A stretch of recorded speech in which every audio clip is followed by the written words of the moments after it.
ሰላም ጤና ይስጥልን። በመላው ዓለም የምትገኙ የተወደዳችሁ የሮሃ ቲቪ ተከታታዮች የግንቦት 4 2018 ዓ.ም የረፋድ ዜናዎችን ይዘንላችሁ ቀርበናል። የብልጽግና አገዛዝ ጦር እርስ በርሱ ሲታኮስ በብር ሸለቆ የሚገኙ የአገዛዙ ሰልጣኝ ወታደሮች ፋኖን ተቀላቅለዋል። ጀነራል ባጫ ደበሌ ከኮንትሮባንድ ንግድ ጋር ተያይዞ አንድ ያልተጠበቀ ነገር ገጥሟቸዋል። ሰሙታላችሁ። የፕሪቶሪያው ስምምነት ፈርሷል ያለው ህወሓት ህልውናችንን በራሳችን እናረጋግጣለን ብሏል። በዘገባችን አካተነዋል። ሆርሙዝ በጥቂት ሳምንታት ውስጥ ካልተከፈተ በሚሊዮኖች የሚቆጠሩ ሰዎች ለረሃብ ይጋለጣሉ ተብሏል። ውድ አድማጭ ተመልካቾቻችን አብራችሁ ልትቆዩ ከፈቀዳችሁ እነዚህ መረጃዎች በዝርዝር የምናሰማችሁ ይሆናል። የሮሃ ቲቪ ወቅታዊና ሀቀኛ መረጃዎች እንዲደርሷችሁ ቻናሉን ሰብስክራይብ፣ ላይክ እና ሼር በማድረግ አሁኑኑ ቤተሰብ ይሁኑ።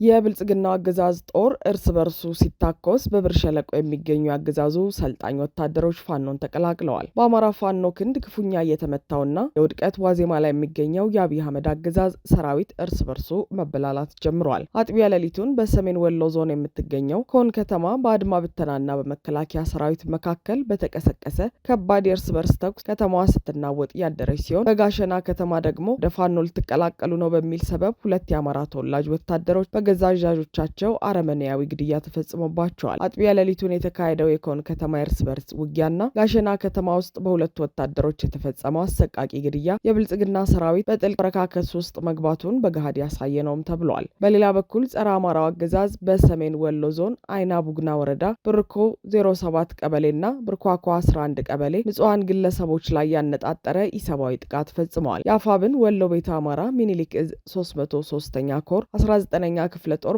በምትንቀሳቀስበት ብርኮ 07 ቀበሌ ነፃ ነው የሚል የተወዛገበ መረጃ ከራሱ የአገዛዙ ሚሊሻዎች የደረሰው የአብይ አህመድ ዙፋን አስጠባቂ መከላከያ ሰራዊት መነሻውን ከአይና ቡግና ወረዳ የሐሰት ምርጫ ካርድ ለመስጠትና የተለመደውን የውሸት ፕሮፓጋንዳ ለህዝብ ለመንሳት የተሰጠውን ተልዕኮ በፋኖ አማካኝነት ከሽፈዋል። ቀድመው መረጃውን ያጠናከሩት የፋኖ አናብስቶቹ አገራማን ብሎ እየተተለተለ የመጣውን የብርሃኑ ጁላን ጦር ባላሰበውና ባልጠበቀው መንገድ ሰብአዊና ቁሳዊ ኪሳራ ደርሰውበታል። በዚያው ውጊያ 7 የጠላት ኃይል ሲደመሰስ 11 ቁስለኞችን በአምቡላንስ ወደ አይና ቡግና ይዞ ተመልሷል። በዚህ መብረቃዊ ምት የተበሳጨው የብርሃኑ ጁላ ጦር የተሳሳተ መረጃ አድርሰናል በሚል የራሱን ተላላኪ አንድ ሚሊሻ ሲረሽን ብርኳኳ 11 ቀበሌ አልጋዞ ጎጥ ላይ እህል ለማስፈጨት ወፍጮ ቤት እየሄዱ የነበሩ ንጹሐን ግለሰቦች ላይም የጭካኔ በትሩን አሳርፎባቸዋል። የ14 ዓመቱ ህፃን ወንድሙ ያረጋል የተባለ ግለሰብ በግብ የተረሸነ ሲሆን ወጣት አወቀ ፈንቴን ጨምሮ በርካታ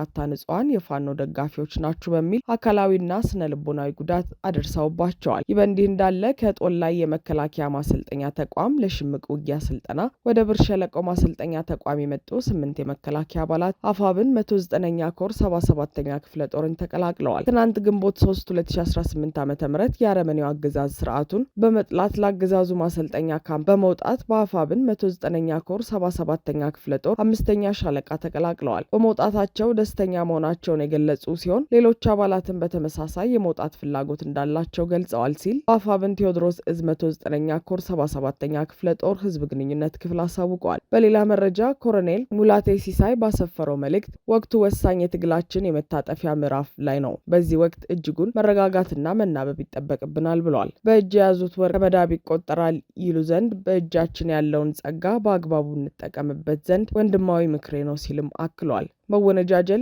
ማናችንን ማሸናፊ አያደርገንም። መሪዎቻችን እያንዳንዱን እንቅስቃሴ በስክነትና በብልሃት መመዘንና ማጤን በግብረ ገብነትና በትህትና መምራት ይጠበቅባቸዋል በማለትም ገልጿል። ይህ ትግል ብዙ ዋጋ ተከፍሎበታል። በሌላ በኩል ላይቀለበስ የህዝባችንም ሆኗል ያለው ኮሎኔሉ እያንዳንዱ የነጻነት ታጋይ ትግሉን የመጠበቅ በአይነ ቁራኛ መከታተልም ይጠበቅበታል ብለዋል። እውነት ነው። ከዚህ በኋላ ትግላችን ያልተመቻቸውና ፍላጎታቸው ያልተሳካላቸው ወንድሞች የሚበትኑት ትግል ከመሆን ወጥቷል ሲልም ሀሳቡን ሰንዝሯል። ጀነራል ባጫ ደበሌ ከኮንትሮባንድ ንግድ ጋር ተያይዘው ከአንድ ድርጅት ጋር ክርክር ውስጥ መግባታቸው ታወቀ። በጀነራል ባጫ ደበሌና በያብ ሜዲካል ሴንተር ተወካይ መካከል እጅግ አነጋጋሪ የሆነ የገንዘብና የህግ ክርክር መጀመሩ ተረጋግጧል። ወደ ህግና ገንዘብ ክርክር የወሰዳቸው ጉዳይም በግል ሕክምና ዘርፍ ላይ የተሰማራው ይህ ተቋም 40 የኩላሊት ማጠቢያ ማሽኖችን ከውጭ አገር ወደ ኢትዮጵያ ለማስገባት በሚያደርገው ጥረት ውስጥ ጀነራል ባጫ ደበሌ ያላቸውን ከፍተኛ የመንግስት ግንኙነት በመጠቀም በመጠቀም 18ቱ ማሽኖች ያለምንም ቀረጥ እንዲገቡ ለማድረግ ተስማምተው እንቅስቃሴ መጀመራቸውን ተከትሎ የተከሰተ መሆኑን መሰረት ሚዲያ ዘግቧል። ለዚህም የድጋፍ አገልግሎት ተቋሙ ለጀኔራሉ 11 ሚሊዮን ብር እንዲከፍላቸው በሁለቱ ወገኖች መካከል ስምምነት ላይ ተደርሶ ስራው ቢጀመርም ማሽኖቹ በቦሌ ዓለም አቀፍ አየር ማረፊያ በኩል ሲገቡ ያልተጠበቀ ክስተት በመፈጠሩ በሁለቱ ወገኖች መካከል ያለው ግንኙነት ሊሻክር ችሏል። ከ18ቱ የኩላሊት ማጠቢያ ማሽኖች ጋር ተያይዞ አንድ የሲቲ ስካን ማሽን በተጨማሪ በመግባቱ ጀኔራሉ ይህ ማሽን ቀደም ሲል ከተደረገው ስምምነት ውጭ በመሆኑ ተጨማሪ ክፍያ ካልተፈጸመልኝ ማሽኖቹን አላስወጣም በሚል ባነሱት ቅሬታ ምክንያት በሁለቱ ወገኖች መካከል ጠብ ሊፈጠር ችሏል የሚሉት አንድ ስም አይጠቀስ ያሉ የመንግስት ምንጫችን ናቸው። የተቋሙ ተወካይ የሆኑት ወይዘሮ ትዕግስት አበበ ጀኔራሉ የጠየቁትን ተጨማሪ ክፍያ ብቻ ሳይሆን ቀደም ሲል ለተደረገው ስምምነት ይከፈል የነበረውን ክፍያ አልከፍልም በማለታቸው ጀኔራል ባጫ ደበሌ በእጃቸው የሚገኘውንና እንደ ዋስትና ተቀብለውት የነበረውን 5,500,000 ብር የሚያዘውን የደረቅ ቼክ ወደ ባንክ በመውሰድ ለማስመታት ጥረት አድርገዋል። በዚህም ጉዳዩ ተካሮ አሁን ላይ ክርክር ውስጥ መግባታቸው ተመላክቷል። ታዲያ የብልጽግና ጀኔራሎች ላገዛዙ ማደራቸውና ንጹሐንን በጦርነት መጨፍጨፋቸው ጥቅሙ ይህ መሆኑ በይፋ የታየበት ሁነት ነው። እነ ባጫ ደበሌ፣ እነ አበባው ታደሰ፣ እነ ብርሃኑ ጁላ፣ እነ መሐመድ ተሰማ በመሀል ከተማ በየጊዜው ከአገዛዙ ከሚሰጣቸው መሬት ከሚዘንብላቸው ገንዘብ በተጨማሪ የወርቅ ማዕድን ስራ፣ የሰሊጥና መሰል የግብርና መስክ ወገግ ብሎ እንዲከፈትላቸው ተደርገዋል። ነዳጅን ጨምሮ የኮንትሮባንድ ንግድም በእጃቸው እንዲገባ ተደርጎላቸዋል። ከዚህም ባለፈ የባህል ሀብቶች ጉዳይ ገዳይ ተደርገው ተቀምጠዋል። ለአገዛዙ ያላቸው ቅርበት ብቻ ለራሳቸው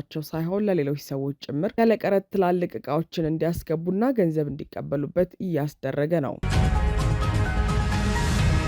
የፕሪቶሪያው ስምምነት ፈርሷል ያለው ህወሓት ህልውናችንን በራሳችን እናረጋግጣለን አለ። በትግራይ ህዝብ ተመርጦ የነበረውና ከፕሪቶሪያው የሰላም ስምምነት በኋላ ሰላም ሲባል ስራው ታግዶ የቆየው የትግራይ ክልል መንግስት ምክር ቤት ከሚያዝያ 27 2018 ዓ.ም ጀምሮ በይፋ ስራ መጀመሩን ህወሓት በሳምንታዊ መግለጫው አስታውቋል። ህወሓት በመግለጫው የብልጽግና ስርዓት የፕሪቶሪያውን ስምምነት ሙሉ በሙሉ አፍርሶታል ሲል ከሷል። በዚህ ምክንያት ለሰላም ሲባል ስራውን አቁሞ የቆየው ምክር ቤት አሁን ላይ ወደ ስራ መመለሱ የትግራይን ህዝብ ደህንነትና መብት ለማስጠበቅ የግድ አስፈላጊ ሆኗል ተብሏል። ይህንን የምክር ቤት ጉባኤ ለማደናቀፍ ከውስጥና ከውጭ የተቀናጀ ጥረት ተደርጓል ያለው ህወሓት በመቀለ ሰማይ ላይ የድሮንና የጦር አውሮፕላን በረራዎች እንደነበሩ ገልጿል። በከተማዋ ተተኳሾችን በማፈንዳት ህዝቡንና አባላትን ለማሸበር ሙከራ ተደርጓል ብሏል። አመራሩ ግን ለህዝብ መብት መስዋዕትነት ለመክፈል ዝግጁ ነን በሚል ስራውን በድል ማጠናቀቁን አረጋግጧል። ምክር ቤቱ ወደ ስራ መመለሱ ለትግራይ የተለያዩ ፋይዳዎችን እንደሚሰጥ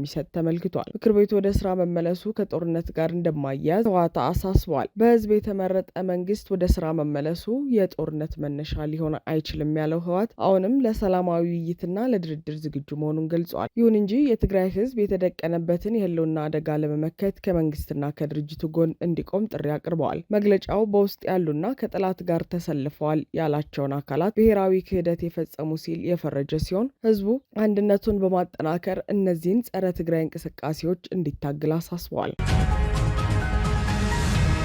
ሆርሙዝ በጥቂት ሳምንታት ውስጥ ካልተከፈተ በሚሊዮኖች የሚቆጠሩ ሰዎች ለረሃብ ይጋለጣሉ ተባለ። የሆርሙዝ ወሽመጥ በቶሎ ተከፍቶ የማዳበሪያ ምርት በባህረ ሰላጤው መተላለፍ ካልቻለ በሚሊዮኖች የሚቆጠሩ ሰዎች የምግብ እጥረትና ረሃብ እንደሚገጥማቸው አንድ የተባበሩት መንግስታት ባለስልጣን ተናግረዋል። ባለስልጣኑ ለፈረንሳይ የዜና ወኪል ኤኤፍፒ እንደተናገሩት ወራት ባስቆጠረው የመካከለኛው ምስራቅ ጦርነት ምክንያት በሆርሙዝ በኩል የሚደረገው የመርከቦች እንቅስቃሴ መስተጓጎሉ ለእርሻ ምርት አስፈላጊ የሆነውን የአፈር ማዳበሪያ አቅርቦት አደናቅፉታል። ስለዚህም በጥቂት ሳምንታት ውስጥ የሆርሙዝ ወሽመጥ ተከፍቶ የአፈር ማዳበሪያ ምርትና ግብዓት እንዲያልፍ ካልተፈቀደ የምግብ ምርት መስተጓጎልና ረሃብ ሊያስከትል እንደሚችል የመንግስታቱ ድርጅት የፕሮጀክቶች ጽህፈት ቤት ኃላፊ የሆኑት ዮርግዳ ሲልቫ ተናግረዋል። ባለስልጣኑ ከፍተኛ የሰብአዊ ቀውስ ሊሆን የሚችለውን ችግር ለመቀልበስ ያሉን ጥቂት ሳምንታት ብቻ ናቸው ሲሉ ለዜና ወኪሉ ገልጸዋል። ሌላውም በጦርነቱ ሰበብ የአፈር ማዳበሪያ ምርቱ አቅርቦት በመስተጓጎሉ ተጨማሪ 45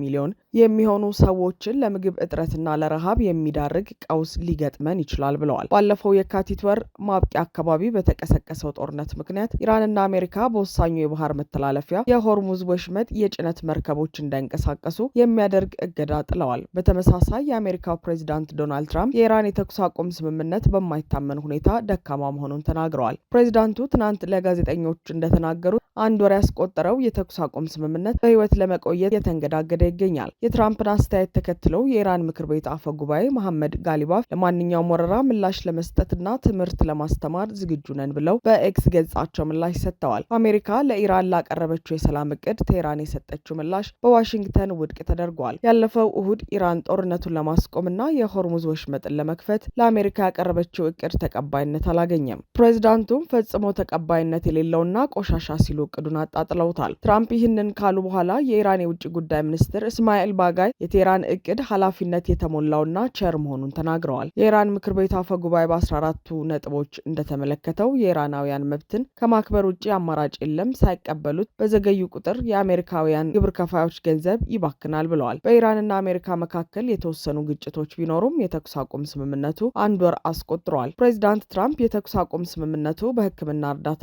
እንደሚተነፍስ ታማሚ ነው፣ ሐኪሞች ወጥተው ጌታዬ የሚወዱት ሰው በህይወት የመቆየት እድሉ 1% ነው የሚሉት አይነት ነው ብለዋል።